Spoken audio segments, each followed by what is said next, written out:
Bom dia, meus queridos e minhas queridas. Aqui é o professor Tássio, agora com vocês na disciplina de Clínica Médica. Já passamos por farmacologia, onde eu tive muito aprendizado com vocês, porque o professor também aprende à medida que ele vai ensinando. Então é uma troca de conhecimentos essa nossa. Já conheço cada um de vocês, então já sou familiar na turma. Já somos familiarizados, porque eu tive um bom relacionamento com vocês, vocês tiveram um bom desempenho em farmacologia e agora a gente, graças a Deus, nos encontramos novamente em clínica médica. Espero que sejam aulas muito proveitosas, que o fato de a gente estar à distância não impeça que vocês continuem estudando, continuem buscando conhecimentos, se aperfeiçoando cada vez mais na questão dos estudos de vocês, que é muito importante para a formação profissional de cada um. E hoje vamos tratar desse assunto aqui, iniciando a nossa disciplina, a introdução ao estudo da clínica médica. O que é uma clínica médica? Quais os profissionais que atuam nesse ambiente?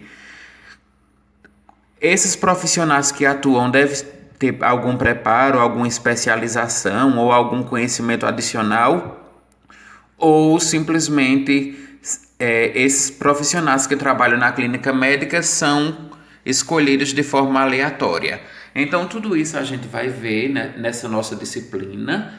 Vamos também ver alguns procedimentos de enfermagem, do técnico de enfermagem, enquanto trabalhador também da clínica médica. Quais procedimentos serão esses? A gente vai ver um por um e vamos falar um pouco mais também sobre a questão dos pacientes. Quem são os pacientes que são internados na clínica médica?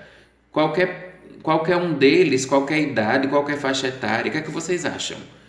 Então, tudo isso a gente vai discutir nessa aula de hoje e também nas nossas próximas aulas sobre a clínica médica. E para introduzir, vamos aqui, o que é a clínica médica? A clínica médica é o setor do hospital destinado a tratar problemas diversos de saúde sem que eles necessitem de cirurgia. Então, normalmente, problemas de saúde do paciente que não dá para ser tratado no ambulatório, porque a questão é mais complexa, né? O problema de saúde ele é mais completo, mas também não é uma situação que requer uma cirurgia. Esse paciente não vai precisar ser submetido a uma cirurgia. Logo, dessa maneira, ele vai ter que ser tratado em uma clínica, receber a terapia adequada para ele, sendo cuidado pela equipe médica e de enfermagem, até que ele restabeleça a saúde. A clínica médica ela é destinada ao internamento de adultos jovens, adultos mais velhos também e os idosos. Então, nós nunca vamos encontrar numa clínica médica, por exemplo, uma criança internada, porque existe a clínica especializada específica para as crianças, que é a clínica pediátrica. A gente não pode misturar crianças em mesmos leitos e também nas mesmas enfermarias que adultos. Tem que ter esse certo rigor na questão de separar essas faixas etárias. Da mesma forma, a gente não pode juntar na mesma clínica pacientes cirurgiados junto com outros pacientes de clínica médica. Porque os pacientes cirurgiados, eles requerem, e aí vocês vão ver em clínica cirúrgica, os pacientes cirurgiados, eles requerem maiores cuidados de atenção, principalmente na questão da prevenção de infecções ali no sítio cirúrgico, na incisão cirúrgica dele. Então, não dá para a gente juntar os pacientes das outras clínicas. Da mesma forma, não dá para a gente colocar gestantes que acabaram de ter seus filhos, que deveriam estar no alojamento conjunto da maternidade, e não dá para eles ficarem junto com pacientes da clínica médica, porque a gestante também é outra particularidade. Então, a clínica médica é destinada para pacientes jovens, adultos jovens e também idosos que precisam se recuperar de alguma enfermidade, algum problema de saúde, mas que outros pacientes de outros grupos e também de outras faixas etárias não podem estar juntas dos pacientes da clínica médica. A clínica médica é uma rede que gerencia os cuidados contínuos no tratamento das diversas enfermidades. Então, se você for para uma clínica médica, você vai encontrar lá pacientes com problemas cardíacos, pacientes com problemas pulmonares, outros com problemas digestivos, infecciosos, alguns pacientes com problemas renais, outros com anemias, precisando tomar concentrados de plasma, de hemácias, transfusão de sangue. Então, os problemas que são enfrentados na clínica médica, eles são diversos. São problemas assim muito complexos, mas que, por eles não requererem uma cirurgia, então a solução seria tratamento em clínica médica. E é a especialidade médica, essa clínica, que trata de pacientes adultos, atuando principalmente em ambiente hospitalar. Você até pode encontrar determinadas clínicas médicas fora do ambiente hospitalar, por exemplo, em algumas clínicas particulares, rede de laboratórios. Nós sabemos que tem alguns laboratórios que já dispõem de leitos de enfermaria parecidos com os que a gente encontra no hospital, na clínica médica do hospital. Nós temos também a atenção domiciliar, que está avançando muito. E aí a gente vai ter uma aula em clínica médica que a gente vai falar só sobre atendimento domiciliar. A equipe de atenção domiciliar que vai promover essa internação do paciente no próprio domicílio. Principalmente aqueles idosos muito debilitados, que é muito difícil estar transitando com eles de casa para o hospital, Então, dessa maneira, a atenção domiciliar, ela também é uma segunda opção para um internamento domiciliar. Mas na questão da clínica médica em si, nós iremos estudar na nossa disciplina toda aquela rotina que é estabelecida para a clínica médica hospitalar. Haja vista que é um setor que muitos de vocês irão atuar na vida profissional de vocês. Então, a clínica médica ela envolve uma série de cuidados de doenças não cirúrgicas, quer dizer, pacientes que não são cirurgiados não podem ficar na clínica médica, não ginecológicas e nem obstétricas, ou seja, gestantes ou mulheres em trabalhos de parto não podem ficar na clínica médica, e também não pediátricas. Crianças também não devem ser internadas em clínicas médicas, porque elas são destinadas a adultos e jovens com outros problemas de saúde. A clínica médica ela é uma rede de internação para resolver os problemas diversos, como já falei para vocês. Problemas cardiológicos, reumatológicos, endócrinos, pulmonares, ortopédicos, pacientes que precisam fazer alguma correção ali ortopédica, então necessitam também ficar por algum tempo na clínica médica para se recompor da sua situação de saúde. Vamos começar falando um pouco sobre as necessidades básicas do cliente, certo? E aí a gente já vai adentrar na questão dos procedimentos voltados para o técnico de enfermagem, e um dos procedimentos que o técnico de enfermagem faz na clínica médica é o preparo do leito do paciente. Toda vez que um paciente é admitido na clínica médica, então toda a equipe organiza o fluxo de admissão, né? Na maioria das vezes, esses pacientes eles vêm de outros setores ou da atenção básica que encaminha o paciente para a internação. Às vezes esse paciente é encaminhado do setor de emergência, que foi atendido primeiro na emergência, e aí depois que foi avaliado pelo médico, o médico achou melhor interná-lo, então já encaminha para a clínica. E os profissionais que estão no plantão ali, né, diuturno da clínica, precisam saber como fazer essa admissão, como preparar os papéis, que nós teremos também outra aula que vai falar só sobre registros de enfermagem, na questão dos prontuários, dos documentos de admissão, né? O documento da autorização da internação hospitalar. Então, todo paciente que é internado em clínica médica precisa dessa autorização de internação hospitalar, que é um documento oficial que vai informar que houve tantas internações para que mais recursos sejam disponibilizados para aquele hospital, para aquele determinado setor, enfim, para que a equipe consiga realizar o seu trabalho com todos os recursos materiais, humanos e também instrumentais. Mas essa aula de admissão e de preenchimento da papelada nós veremos em outro momento oportuno. Então vamos começar aqui com as necessidades básicas do cliente.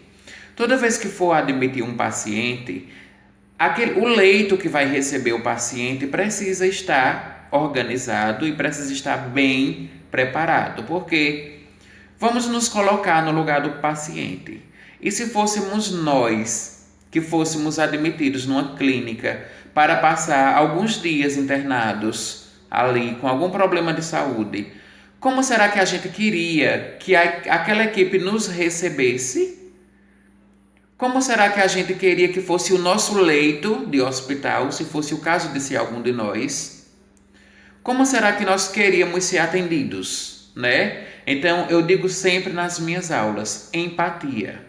Empatia e se colocar no lugar do outro. É isso que faz a gente ser um profissional não melhor do que os outros, porque o nosso intuito não é ser melhores, mas sermos diferenciais. Porque a gente precisa ter empatia e se colocar no lugar do outro. E se fosse eu que fosse ser recebido naquela clínica, naquele ambiente, como será que eu queria que me tratassem, né?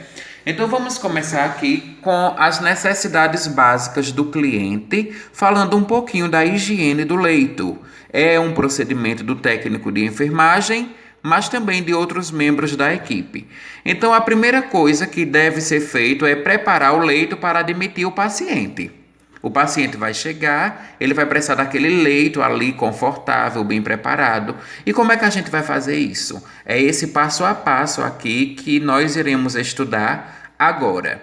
Primeiro que no leito de hospital deve-se ter uma limpeza concorrente com antissépticos. Você pode utilizar o álcool a 70%.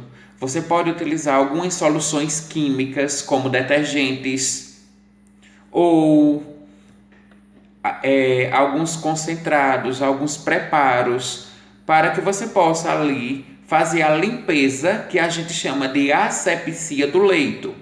Então, o mais indicado é que seja o álcool a 70%, que o álcool a 70% ele vai remover toda a sujidade e também vai matar algumas cepas de micróbios, porque a gente sabe que o ambiente hospitalar é muito contaminado, é um ambiente insalubre, e aí nós devemos ter todos esses cuidados para a recepção do paciente. Então, utilizando o álcool a 70%, vamos proceder a essa limpeza concorrente. Depois, obtenha o histórico do paciente e avalie o risco de incontinências. Por exemplo, se esse paciente que vai ser recebido for um idoso, ele poderá, lógico, ter muita incontinência urinária, incontinência fecal, e a gente deve ter todo esse cuidado, sobretudo indicando o uso de fraldas geriátricas para esse idoso, e também avaliar se ele tem algum tipo de incontinência, porque a gente, no decorrer do preparo desse leito, nós precisaremos envolver o colchão do paciente com um tecido impermeável, ou então um plástico impermeável que vai reter essas secreções do paciente, já que ele tem incontinência. Então, faça a higiene das mãos e calce as luvas. Gente, lembrem sempre, antes e após de todos os procedimentos em clínica médica, nós devemos manter as boas práticas de higiene e de lavagem básica das mãos, certo? Porque isso vai tanto prevenir que eu leve infecção para o meu paciente, como vai também me proteger de eu estar trazendo infecção para mim. Então, lavagem das mãos sempre. Quinto passo, reúna os equipamentos Para você fazer a limpeza concorrente do leito, você vai precisar de forros de cama, que seriam roupas de cama. Você vai precisar de uma esponjazinha umedecida que ela possa ali fazer a desinfecção do leito. Ou na ausência de uma esponja, você pode usar um chumaço de compressas úmidas, né? As compressas estéreis que a gente utiliza muito no setor de clínica médica. Afrouxe o lençol de proteção, remova a colcha e o cobertor em separados. Cuidados básicos quando o cobertor e a colcha são reutilizáveis. Então, gente, a roupa de cama do paciente precisa estar limpa, higienizada.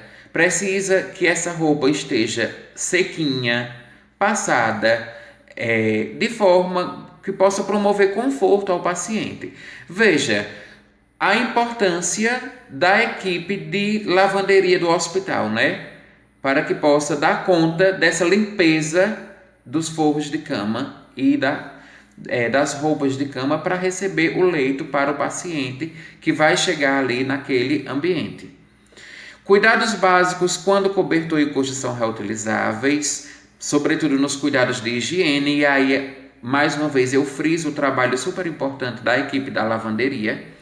Mantenha o cliente aquecido enquanto prepara o leito. Então, enquanto você está ali arrumando o leito, o cliente pode estar ali sentadinho na cadeira de rodas ou então no ambiente à parte esperando o preparo do leito. É importante que esse paciente esteja confortável, que ele esteja ali enquanto você prepara o leito, que ele possa ter o maior conforto possível e também ele, nesse sentido, ele se sinta muito bem acolhido e o aconchego, como que se ele estivesse no próprio ambiente de casa, na própria casa dele, no ambiente doméstico dele. E aqui outros passos para o preparo do leito do paciente. Posicione o cliente do lado oposto em decúbito lateral, isto é, se o paciente já estiver no leito de internamento. Para poder você fazer essa limpeza, você vai ter que virar o paciente para o lado oposto, enquanto você troca os forros de cama, as roupas de cama ali no leito e promove a limpeza desse leito. Afrouxe as roupas de cama, mas mantenha elas fixas no leito. Seque qualquer umidade sobre o colchão. Gente, é muito importante que não fique umidade no colchão em que o paciente está. Por quê? Porque eu mesmo em plantões, que eu peguei alguns plantões, o paciente estava ali no leito, em contato com umidades, às vezes o profissional do outro plantão, do outro turno, realizava procedimentos curativos, ou então o banho mesmo no leito do cliente e deixava o colchão úmido junto com os forros de cama. Qual o resultado disso para o cliente? Esse paciente, ele poderá ter uma pneumonia pela umidade do colchão. Então, ele desenvolve um quadro gripal e depois uma pneumonia. Então, é muito importante que esse leito do paciente se mantenha seco, higienizado e também limpinho, como a gente está acompanhando aqui no passo a passo. Prenda o lençol protetor do colchão na cabeceira do leito. Abra o lençol móvel de modo que ele fique dobrado pela metade. O lençol móvel é aquele lençol que vai cobrir, que vai proteger o colchão, certo? Nós temos o protetor do paciente, é o lençol que fica por cima do paciente. Se esse paciente relatar que está com frio, nós ainda temos uma segunda sobrecoxa em cima do lençol fininho dele. E nós temos o lençol protetor do colchão, que é o que fica embaixo do paciente. Utilize o impermeável. O impermeável seria esse plásticozinho impermeável que você sempre vai utilizar sobre o lençol fixo, ou seja, entre o lençol, o forro da cama, que é a roupa de cama do colchão, e entre o colchão você deve colocar um impermeável. Caso esse paciente tenha uma incontinência, ele tenha muita urina, não esteja de fralda, urinando muito ou mesmo evacuando, tem que ter panozinho impermeável que possa proteger o colchão. Eleve a grade lateral, baixando somente quando for realizar procedimentos. Isso aqui é uma questão de segurança do paciente. Porque, gente, não dá para a gente confiar do paciente estar no leito e a gente manter a grade abaixada. Esse paciente pode dormir e virar de um lado para o outro e cair. Então, a segurança dos nossos pacientes deve estar em primeiro lugar, porque qualquer coisa que venha acontecer com o nosso paciente, nós é quem responderemos por isso. Quedas, acidentes no leito, intoxicações, às vezes você deixa algum medicamento perto do paciente, que pode acontecer, não é? Você ali atribulado na correria do plantão, com outros pacientes para atender, você pode esquecer ali uma medicação perto do paciente e ele vai e ingere por conta própria e vai ter aí alguma reação medicamentosa. E a gente falou muito em farmacologia sobre as reações medicamentosas. E isso é muito perigoso para o paciente. Então temos que ter o máximo de cuidado e atenção possível, sobretudo nessa hora de preparar o leito para o paciente. Remova as roupas de camas sujas para a lavanderia. Então, tudo aquilo que eu vou recolher do leito do meu paciente que está sujo, eu já vou mandar direto para o expurgo da lavanderia, que é o ambiente sujo. É onde a gente deposita todas as peças de cama sujas e também as roupas de internação do paciente. Elas irão também para esse destino, para esse expurgo da lavanderia, para que possam ser lavados. Envolva o cliente sob o lençol protetor, inspecione a pele do paciente. Você tem que observar se esse paciente tem irritação, se ele está desenvolvendo alguma alergia com relação àquele forro de cama. Existem alguns tecidos que promovem dermatites, o paciente é alérgico a linho, a algodão, por exemplo. Então você tem que observar também na questão da pele dele. E aí, saindo desse assunto de preparo do leito do paciente, que eu espero que tenha ficado bastante claro para vocês, a questão da limpeza, a higienização, manter o paciente confortável. Vamos agora falar sobre outra necessidade básica do paciente, que é o banho no leito. Olhe, para o banho no leito, eu vou ler aqui o passo a passo do procedimento, como é que a gente realiza, quais os materiais a gente utiliza, e vou pontuando algumas coisas que eu achar importante detalhar aqui para vocês. Então vamos lá, banho no leito do paciente, necessidade básica dele. O material para o procedimento é o seguinte: uma toalha de rosto, uma toalha de banho, roupas de cama, compressas, sabonete do paciente ou sabão líquido neutro. Normalmente o paciente já tem o seu próprio sabonete, viu, gente? Mas a instituição hospitalar deve fornecer os produtos de higiene também para o paciente. Roupa do paciente ou avental da instituição e comadre. A comadre é essa paradeirazinha aqui. A imagem está meio apagada, mas dá para a gente ver. A comadre é uma paradeira que vai auxiliar no banho do paciente e também na questão da micção dele, né? Se é um paciente que não pode ir no banheiro, ele vai utilizar esse instrumento aqui, se for uma paciente feminina, né? Se for um paciente masculino, você vai utilizar outro dispositivo que é o papagaio. Mas normalmente para o banho no leito nós usamos a comadre, onde vai nos auxiliar para não molhar tanto assim os forros de cama do leito dele. E materiais para o procedimento. Luvas de procedimento, não precisa usar uma luva estéreo para esse procedimento, viu, gente? Que não é um procedimento estéreo.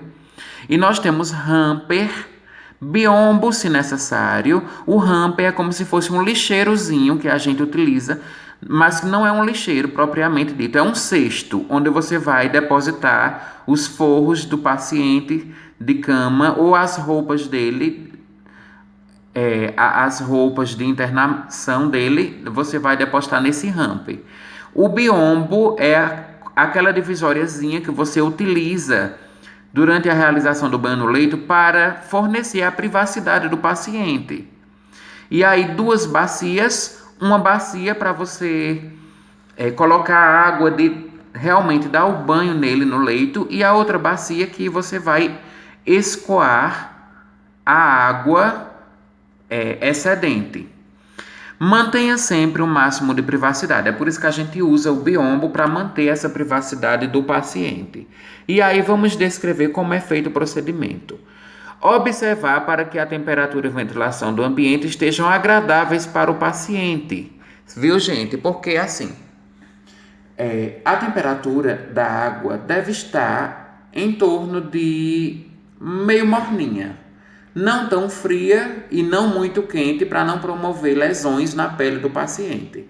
O recomendável para o banho no leito é que se use água a temperatura ambiente, que a temperatura ambiente já é a própria temperatura do corpo, então uma água morninha vai se assemelhar com a temperatura fisiológica do corpo do paciente e não vai promover nem hipotermia, que seria esse paciente com muito frio, perdendo muito calor e temperatura, e muito menos você não pode usar uma água muito quente, que aí você vai promover queimaduras nele. Então, ter atenção com relação a isso. Lavar as mãos e providenciar o material necessário e levar o material para o quarto. Serão utilizadas 2 bacias, uma para molhar as compressas. Você vai utilizar compressas estéreis para promover a lavagem, literalmente, do paciente para o banho. Você utiliza a compressa para tanto umidificar a pele dele, como também ensaboar com o shampoo, o sabão líquido ou o sabãozinho de barra do paciente. Vamos lá aqui. Seguir a sequência. Um detalhe aqui com relação ao banho do leito do paciente. Você sempre começa da região crânio-caudal. Então, o banho começa com a higienização do couro cabeludo. Você molha o cabelo do paciente, passa a compressazinha. Essa compressa você vai embeber ela em água, ela fica embebida em água. E também, ao mesmo tempo, você vai ensaboar essa compressa para lavar de forma bem adequada o couro cabeludo, a face, essa parte de trás da região da nuca. Tudo isso você deve, com muito cuidado e muita cautela, fazer a higienização do paciente no próprio leito, certo? Vamos lá. Seguir a sequência, então: cabelos, rosto, orelhas, pescoço, braços, mãos, aí tórax, abdômen. Veja que por último vem as partes inferiores: genitália, pernas e pés. O períneo, por último, com a genitália, com água e sabão. A gente aprende uma técnica muito interessante quando estamos nas nossas aulas de desinfecção e esterilização, que todo procedimento que a gente vai realizar, limpeza, desinfecção, a gente sempre começa limpando pela região menos contaminada e depois indo em direção àquelas regiões mais contaminadas. Se a gente for analisar esse procedimento com relação ao paciente, na pele do paciente, o banho do leito, qual é a região menos contaminada? Não é a cabeça? E a região mais contaminada são as partes que mais se aproximam do genital do paciente. Então, nós temos o abdômen, é uma região muito contaminada, a parte da genitália do paciente, a região íntima. E aí, a gente vai seguindo sempre essa cronologia das partes menos contaminadas, que seria cabeça, face, pescoço, tórax, braços, mãos, e descendo em seguida para as partes mais contaminadas, genitália, membros inferiores. E aí a gente vai seguir sempre essa sequência. Vamos lá. Trocar de compressa de lavagem, lateralizar o paciente e lavar e enxaguar pescoço, região posterior, dorso, região glútea. Uma coisa importante a se falar é que no banho no leito, sempre a gente deve estar atento a todas as partes do paciente. Então, se primeiro eu fiz essa região frontal dele, cabeça, pescoço, tórax, eu tenho que ter o maior cuidado para depois eu lateralizar esse meu paciente, para que eu possa também higienizar as costas dele. Porque você imagina a sensação que é para o paciente após o banho no leito, ter que dormir com uma das partes do corpo dele que não foi higienizada. Então ele tem ali um excesso de sudorese nas costas, porque ele já fica muito tempo deitado. Se você não lava direitinho todas as regiões do corpo dele, ele vai sentir esse desconforto no leito. Essa sensação de que ele está sujo, de sujidade, de que ele não foi bem higienizado. Então, terminou de lavar a parte da fronte, lateraliza o paciente e faz a lavagem da parte dorsal dele, que seriam as costas. E também as nádegas. Iniciar a troca de roupas de cama logo após o término do banho do paciente, porque você deu o banho no paciente, você não pode deixar as mesmas roupas de cama, né?